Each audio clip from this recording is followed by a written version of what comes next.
All right, let's dive into a topic that's both incredibly serious and unfortunately more common than we like to admit: eating disorders. Now, before you start picturing an outdated PSA video from the early 2000s with dramatic piano music, let's get real about what we're actually talking about here. Eating disorders aren't just about wanting to be thin, and they definitely aren't about food. They're complex, serious mental health conditions that affect a person's relationship with eating, body image, and self worth. They come in different forms. Some involve restricting food, some involve binging, some involve purging, and some involve a mix of all three. What they all have in common is that they can take a massive toll on both physical and mental health. Physically, eating disorders can wreak absolute havoc on the body: heart problems, osteoporosis, gastrointestinal issues, organ failure, you name it. The body is not a fan of prolonged malnutrition. Mentally, the impacts are just as severe. Anxiety, depression, obsessive thoughts, and social withdrawal often come along for the ride. And the worst part? Eating disorders have the highest mortality rate of any mental illness. And that's not an exaggeration. Whether due to medical complications or suicide, these disorders are deadly. Now, let's talk about who's most affected. While eating disorders can impact anyone, research shows that young adults and athletes are particularly at high risk. College age women are among the most affected, with estimates suggesting that somewhere between 12% and 25% struggled with disordered eating. And it's not just women. Men, non binary individuals, and members of the LGBTQ plus community also experience high rates of eating disorders, though they are often underdiagnosed. When it comes to athletes, certain sports, especially those emphasizing weight classes or aesthetic appearance like gymnastics, wrestling, ballet, and running, have disturbingly high rates of disordered eating behaviors. Now, you'd think with all of the body positivity movements out there, we'd be moving in the right direction, right? I mean, everywhere you look, we see messages about loving our bodies, embracing all shapes and sizes, and rejecting diet culture. And yet, here we are, seeing rates of eating disorders actually increase over the past decade. So, what's going on? Well, for one, social media has taken things to a whole new level. Sure, we've moved away from ultra thin, heroin chic beauty standard of the 90s, but we've replaced it with a new set of impossible ideals: perfectly toned bodies, snatched waists, sculpted abs, thigh gaps, all under the guise of health. And let's not even start with filters and photo editing apps that make it impossible to tell what's real and what's been face tuned into oblivion. So here's the big question to kick off our discussion today: how do you think social media and celebrity culture influence body image and eating behaviors? Are we just trading one unrealistic beauty standard for another? And what role do viral trends like the sudden surge of weight loss drugs like Ozempic play in shaping people's relationships with food and their bodies? So let's talk about it. I'm going to hit you with some questions right now at the top and see if you have any thoughts on the matter. Hopefully, by the end of this lecture, we'll revisit them and you'll be able to answer these. So, the first one is: how does the DSM 5 TR differentiate between various eating disorders? Is using medications like Ozempic ethically appropriate for non obese individuals? What factors should clinicians consider before diagnosing an eating disorder? And what role do trauma and emotional dysregulation play in disordered eating behaviors? So, it's okay if you don't know the answers to those questions now. We'll talk about them in a bit. But now that we've set the stage with how eating disorders impact people physically, psychologically, and culturally, let's get into the nitty gritty of diagnosis. The DSM 5 TR and the ICD 11 provide the official criteria clinicians use to diagnose eating disorders. While both manuals categorize these disorders slightly differently, they share a common understanding about these serious life altering conditions that go beyond just wanting to lose weight or being a picky eater. So, this slide is a little bit of a cheat sheet that you might want to keep for reference. And the next few slides, we're going to break down each of the major eating disorders and what makes them unique. Starting with anorexia nervosa, or just commonly referred to as anorexia. It's what often comes to mind when people think of eating disorders, but let's clear up some misconceptions. It's not just about being thin, and it's not just about food. Anorexia is marked by severe restriction of food intake, leading to dangerously low body weight, often far below what's healthy for a person's age, sex, and physical development. But it's not just about the weight itself. The defining feature of anorexia is an intense, irrational fear of gaining weight or behavior specifically designed to prevent weight gain, even when a person is already significantly underweight. The distorted body image piece is particularly crucial. Many individuals with anorexia see themselves as overweight even when they're visibly emaciated. This body distortion can be so severe that it overrides medical concerns, social consequences, and even the threat of death. Anorexia comes with two subtypes. The first is the restricting type. Weight loss is achieved primarily through dieting, fasting, or excessive exercise without regular binging or purging. And the second type is the binge eating purging type. The individual engages in binge eating or purging behaviors such as self-induced vomiting, laxatives, or diuretics while still maintaining a significantly low weight.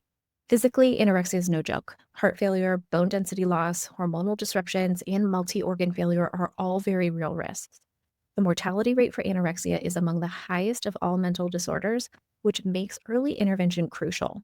And unlike anorexia, people with bulimia nervosa are often within a normal weight range or even overweight, which sometimes makes it harder to recognize. The defining feature? Cycles of binge eating followed by compensatory behaviors. A binge is not just overeating a little. It's an out of control, excessive food consumption episode where a person eats large amounts in a short time, often thousands of calories in one sitting. This isn't just having a cheat day. People with bulimia feel powerless during binges, often eating past the point of physical discomfort or pain. The compensatory behaviors that follow are the body's attempt to undo the binge.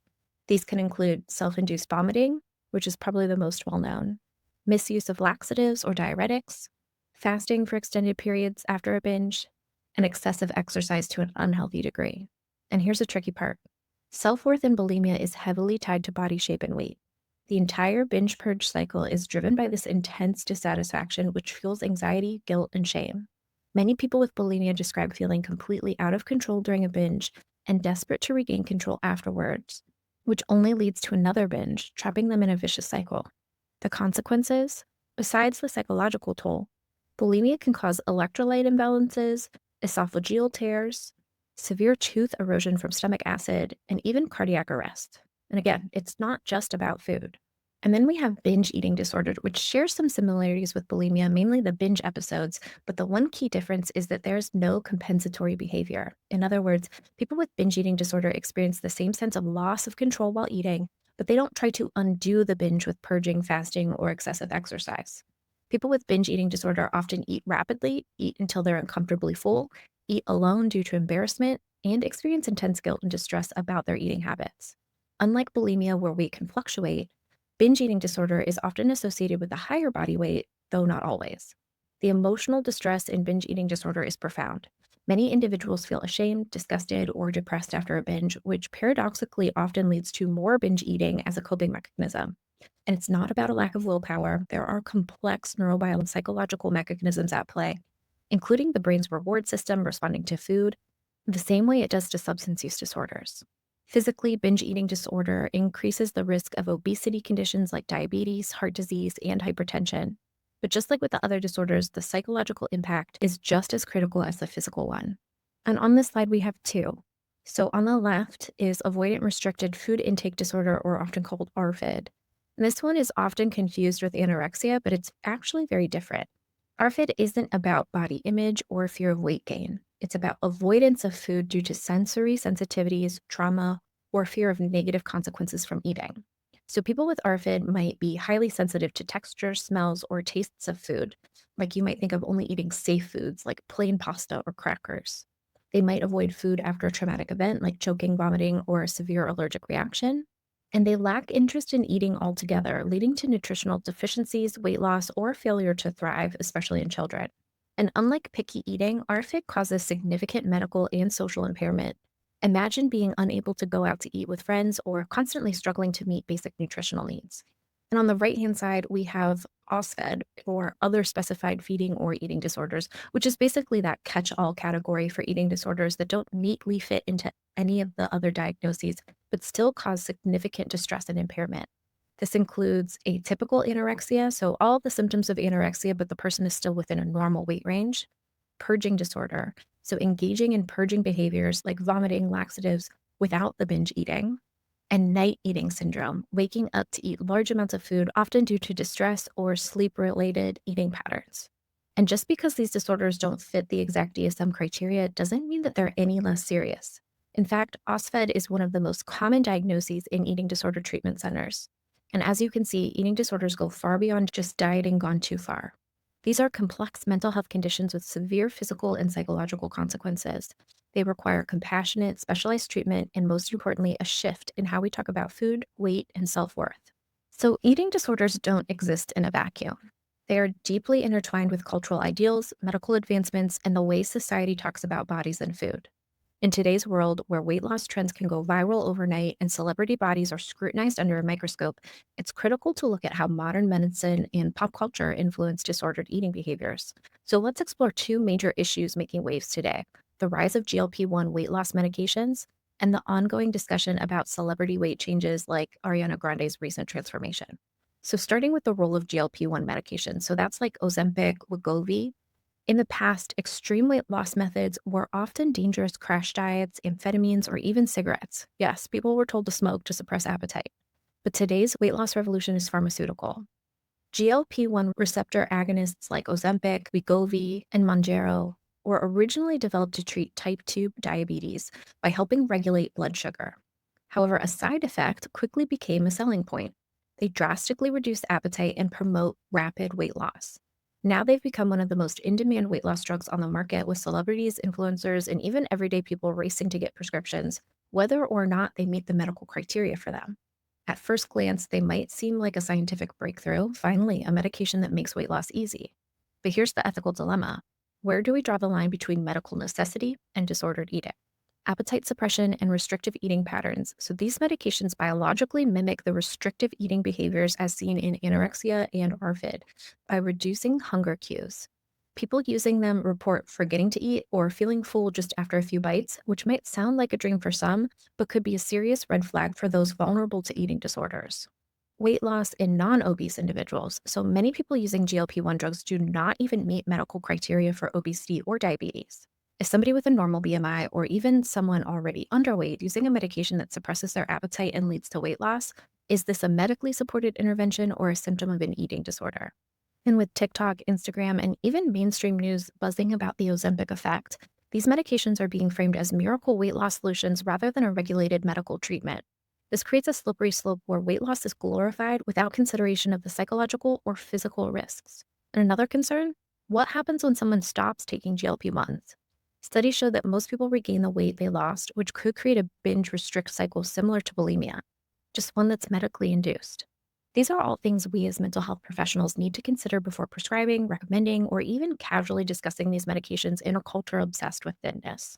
So let's shift gears and talk about one of the most talked about celebrity transformations of the past year: Ariana Grande's weight loss. With new photos of her surface, the internet erupted with speculation. Was she sick? Was she struggling? Was she okay? People online dissected her body changes, comparing her healthy past weight to her concerning new thinness. And here's the question: why do we feel entitled to comment on people's bodies at all? Ariana herself even eventually responded, saying that people need to stop policing women's bodies and that the weight that people thought was healthy was actually when she was struggling the most. And I think this brings up some discussion points about how celebrity culture and media influence our perception of eating disorders. So the first question is, does the available information suggest an eating disorder diagnosis? And the truth is, we don't know. The only person who can diagnose an eating disorder is a trained clinician, not Twitter users or gossip columnists. Speculation like this can be damaging both to the person being scrutinized and to people with eating disorders who see these conversations play out. The second question is, why is public speculation about celebrity health problematic? Well, it reinforces the idea that weight loss automatically means someone is sick, while weight gain automatically means someone is unhealthy. This oversimplifies health and ignores the fact that body changes can happen for a million different reasons: stress, aging, medical conditions, mental health struggles, or even natural fluctuations. And my third question is, how does body commentary on social media reinforce unhealthy behaviors?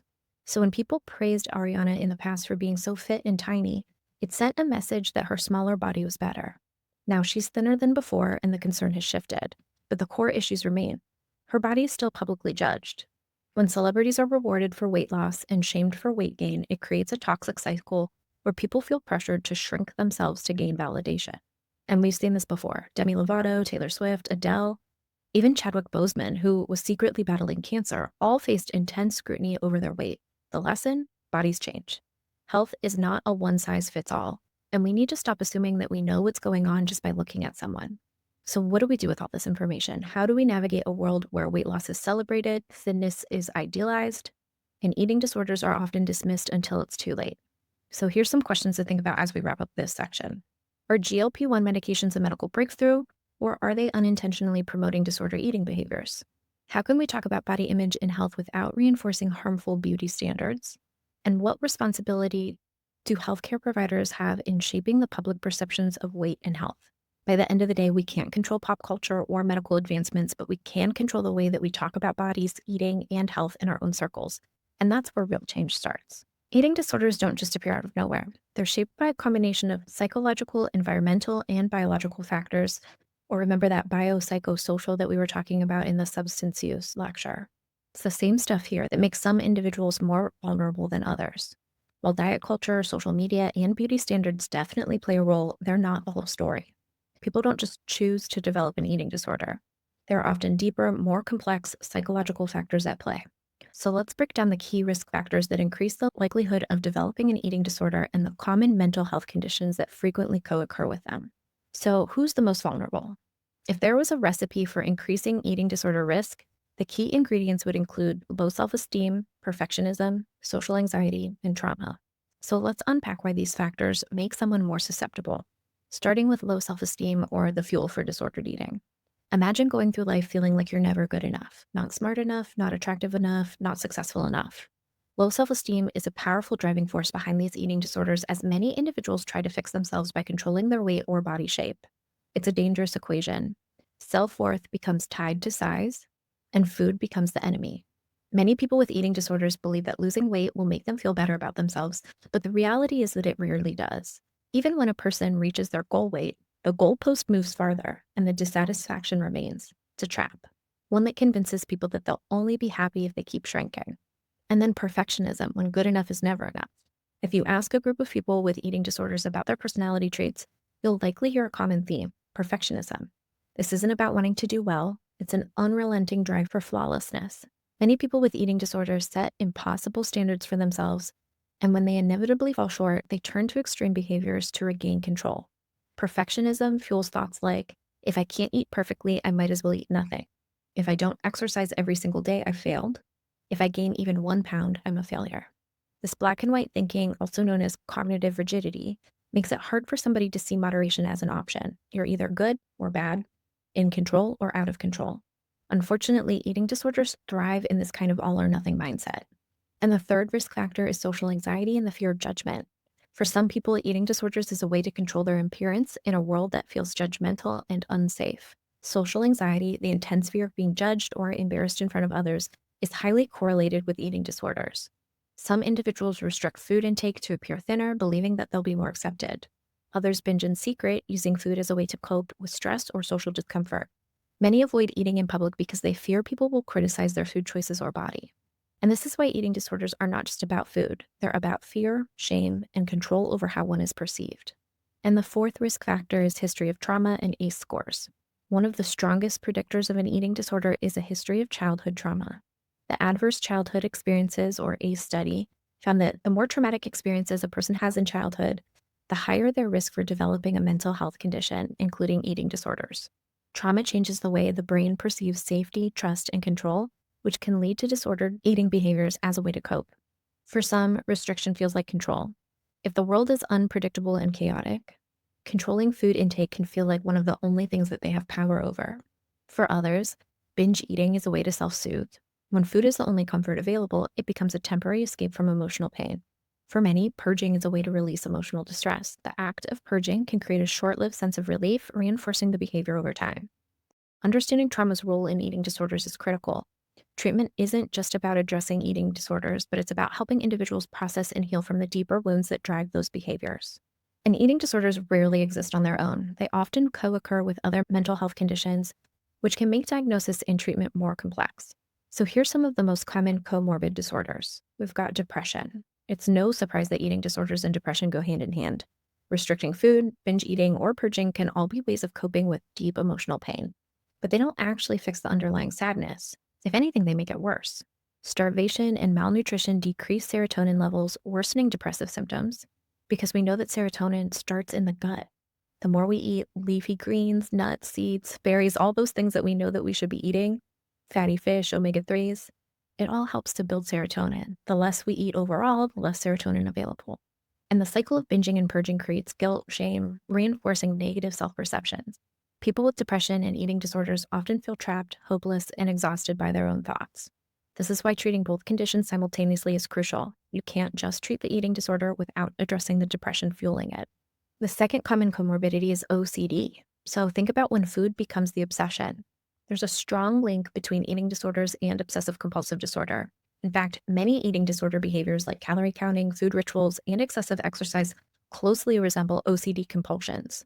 Think of rigid food rules. I can only eat at certain times, or something that's really common in intermittent fasting culture. Counting calories obsessively, compulsive exercise routines that feel impossible to break. For some, eating disorders are a form of OCD, with food and weight becoming the main areas of obsession and control. We also want to look at substance use disorders in the mix here. And I want to talk about something called drunkorexia. It's not an official name, but it is out there. And so there's this growing trend, especially among college students, called drunkorexia, restricting food intake in order to compensate for calories from alcohol. So some people will skip meals so that they can earn the right to drink without gaining weight. Others purge after drinking to avoid weight gain or nausea. And many use substances like cocaine, amphetamines, or Adderall to suppress appetite and increase energy. So substance use and eating disorders can go hand in hand. And you would also want to consider that on an empty stomach, substances generally hit harder. So you need less alcohol to get you drunk than if you ate a full meal before you went out to drink. Substance use and eating disorders share a common thread. They're both ways of numbing emotions and avoiding discomfort. And the fourth co-occurring diagnosis that I want to talk about is borderline personality disorder and just general emotional dysregulation.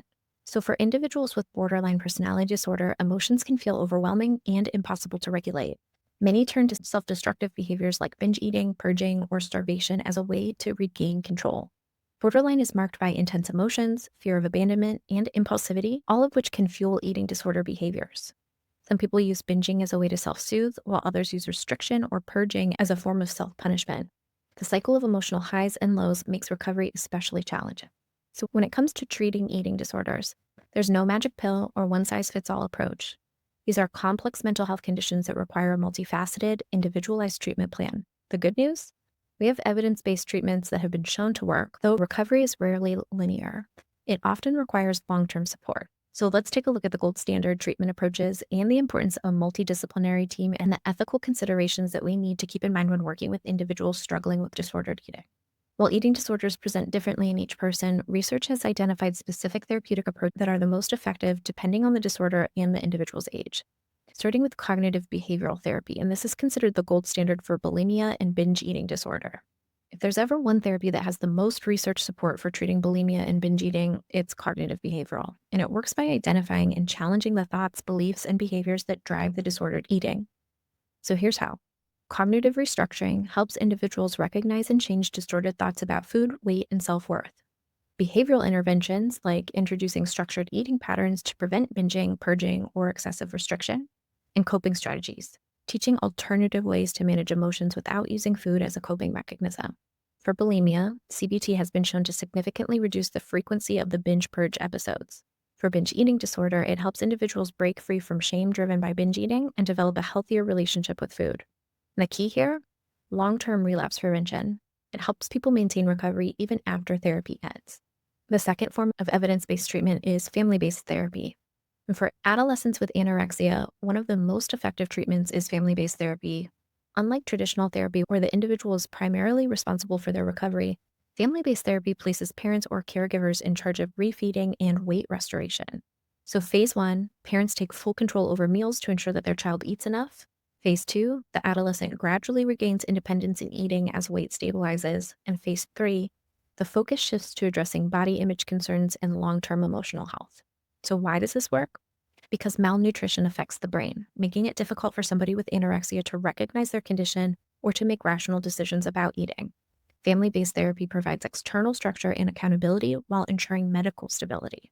And the third evidence-based practice is medication. So unlike depression or anxiety, eating disorders don't have a universally effective medication treatment, but some medications can help manage symptoms. For bulimia, SSRIs like Prozac have been shown to reduce binging and purging behaviors by regulating serotonin levels. For binge eating disorder, Vyvanse is a stimulant used for ADHD and is also FDA approved for reducing binge episodes. It works by decreasing impulsivity and compulsive food cravings.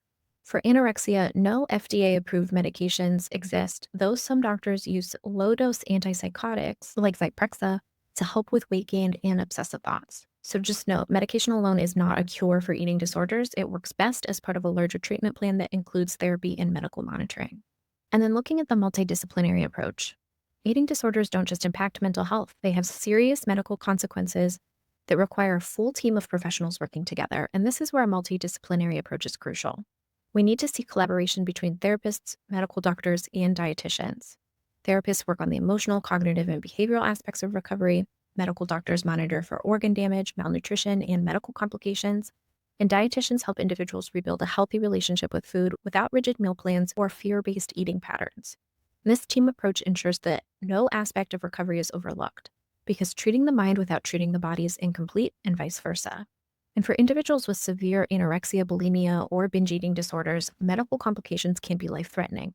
Healthcare providers need to monitor for cardiac issues, osteoporosis, electrolyte imbalances, and gastrointestinal damage. In extreme cases, hospitalization or inpatient treatment is necessary to stabilize an individual before they can begin psychological treatment. An eating disorder treatment, of course, comes with its own complex ethical dilemmas, especially when considering autonomy versus medical necessity. When should a person be forced into treatment for their own safety?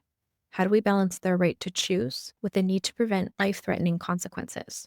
We also need to look at weight bias in medicine. Are healthcare providers unintentionally reinforcing disordered eating by praising weight loss or dismissing concerns in higher weight individuals? And then there's the medication ethics. Are we prescribing medications to help people recover, or are we enabling disordered behaviors like individuals using drugs like GLP-1s or stimulants for weight control? And one of the biggest challenges in the field is ensuring that treatment doesn't unintentionally reinforce the very behaviors that it aims to stop. So an example might be a doctor tells a patient recovering from anorexia that they've gained too much weight too fast. This can trigger a relapse by reinforcing their biggest fear. Or a dietitian puts a patient recovering from binge eating disorder on a strict meal plan, leading to feelings of deprivation and an increased likelihood of binging. As providers, our role is to help people develop a sustainable, non-punitive relationship with food, not just focus on weight. Okay, so remember those questions from the beginning? Here they are again, and I want to know if you have any thoughts on these. How does the DSM-5-TR differentiate between various eating disorders? So the DSM-5 differentiates eating disorders primarily based on behavioral patterns, triggers, and compensatory mechanisms. So the quick breakdown of key differences is that anorexia, characterized by significant restriction of food intake leading to low body weight and intense fear of weight gain, and a distorted body image. Bulimia involves recurrent binge eating episodes followed by compensatory behaviors like vomiting, laxative use, excessive exercise to prevent weight gain. Binge eating disorder involves recurrent binge eating episodes without compensatory behaviors. Emotional distress and loss of control are defining features. FID, or avoidant restricted food intake disorder, is characterized by food avoidance due to sensory issues, trauma, or fear of adverse consequences, but not related to body image concerns. And OSFED, or other specified feeding or eating disorders, this is that catch-all category for cases that don't neatly fit into any of the other criteria, like atypical anorexia, purging disorder, and night eating syndrome. So the DSM-5 tier does a good job of clarifying behavioral distinctions, but it still has some limitations, particularly with cases that don't fit the textbook definitions, which is most of them. And this is where clinical judgment is essential. Many individuals present with overlapping symptoms and need a nuanced approach to diagnosis. And the second question is using medications like Ozempic ethically appropriate for those non-obese individuals? And this is a hot button issue in the medical and mental health fields right now. GLP-1 receptor agonists like Ozempic and Wegovy were originally developed for diabetes management, but have exploded in popularity as weight loss drugs, even for those who aren't medically classified as obese. So is this ethical? Let's consider both sides. So some arguments in favor of using Ozempic in non-obese individuals is personal autonomy. People have the right to make informed choices about their bodies. If a person without obesity wants to use a medication to manage their weight, should we interfere? There's also some preventative health benefits. Some argue that modest weight loss in those non-obese individuals may help prevent long-term health issues like metabolic syndrome. Some arguments against it: potential for eating disorder risk. Ozempic works by suppressing appetite, which mimics restrictive eating behaviors seen in anorexia and ARFID. Using it without medical necessity could be reinforcing disordered eating patterns. And there's the reinforcement of weight stigma. If thin individuals start using medications for weight loss, it reinforces societal pressure to be unrealistically thin, which could increase body dissatisfaction for the general population. Lack of long-term safety data. So these medications are relatively new. The long-term effects of non-obese individuals haven't been studied extensively. This is a gray area. But from an eating disorder treatment perspective, using weight loss drugs in non-obese individuals is risky, as it may encourage unhealthy food restriction and body obsession. And that third question, what factors should clinicians consider before diagnosing an eating disorder? So, diagnosing an eating disorder isn't about checking off criteria from the DSM 5 TR alone. It requires a holistic view of the person's mental, physical, and emotional health. So, here are some key factors clinicians should consider before making a diagnosis. We want to look at medical status and weight history. Is the person underweight, normal weight, or overweight? Has there been a rapid or significant change in weight? Are there signs of malnutrition like low energy, hair loss, brittle nails, dizziness, irregular heart rate? We also want to look for behavioral patterns. Are there food restrictions, binge eating, or purging behaviors? Are there rigid food rules or obsessive calorie tracking? Does the person avoid social situations involving food? And we're also looking for emotional and psychological factors. How much distress is the eating behavior causing? Does the person feel out of control around food? Is their self-worth tied to body shape or size? How does social media and body image culture affect the person? Is there pressure from family, sports, or professions like dancers, athletes, actors? So, the key takeaway for you, I think, is diagnosis is not just about weight, it's about the entire psychological, behavioral, and medical picture. Many people don't meet full DSM criteria, but still experience significant distress and need treatment. And this fourth question, what role do trauma and emotional dysregulation play in disordered eating behaviors? This is huge. Trauma and emotional dysregulation are major underlying drivers of eating disorders. Many individuals don't develop eating disorders just because they want to be thin. They develop them as a coping mechanism for emotional pain. So at this point, one thing should be crystal clear. Eating disorders isn't just about food. They're about control, identity, self-worth, trauma, emotional regulation, and societal pressures. They're influenced by biological predispositions, cultural ideals, and personal experiences. And most importantly, they are serious, life-threatening mental health conditions that require a compassionate, multidimensional approach to treatment. We live in a world that glorifies weight loss at any cost. Whether it's through fad diets, fitness influencers, or now GLP-1 medications like Ozempic and Wegovy, the conversation around health still revolves around shrinking the body rather than truly supporting well-being. But what happens when the weight loss solution creates new problems like reinforcing restrictive eating patterns or exacerbating body image concerns? It's critical that we take a step back and ask tough questions. Are these medications being used responsibly, or are they becoming another tool for disordered eating? How do we educate people about the long-term consequences of extreme dieting and weight cycling? And can we shift the conversation from thinness to genuine health, physical, emotional, and psychological? So if you're working in a clinical setting, one of the most impactful things that you can do is screen for eating disorders regularly. Many individuals struggling with eating disorders go undiagnosed for years simply because nobody asks the right questions. So consider the high-risk populations of adolescents, young adults, athletes, dancers, performers, LGBTQ individuals, and individuals with a history of trauma, OCD, or perfectionism. Screening doesn't mean assuming every thin person has anorexia or every binge eater has binge eating disorder. It means being cautious, asking open-ended questions, and recognizing warning signs before a crisis develops. So here's the real challenge. How do we as individuals, as clinicians, as a society, start changing the way that we're talking about our bodies and food? What if we're praised for strength over thinness? What if health was measured by energy, mental stability, and self-care, not just BMI? What if instead of asking, have you lost weight? We asked, how are you feeling? At the end of the day, this isn't just a clinical issue, it's a cultural one. And the change starts with conversations that we have, the language that we use, and the compassion that we extend to others and to ourselves. So I'll leave you with this. What small change can you make today to help shift the cultural conversation from weight to well-being? Thanks.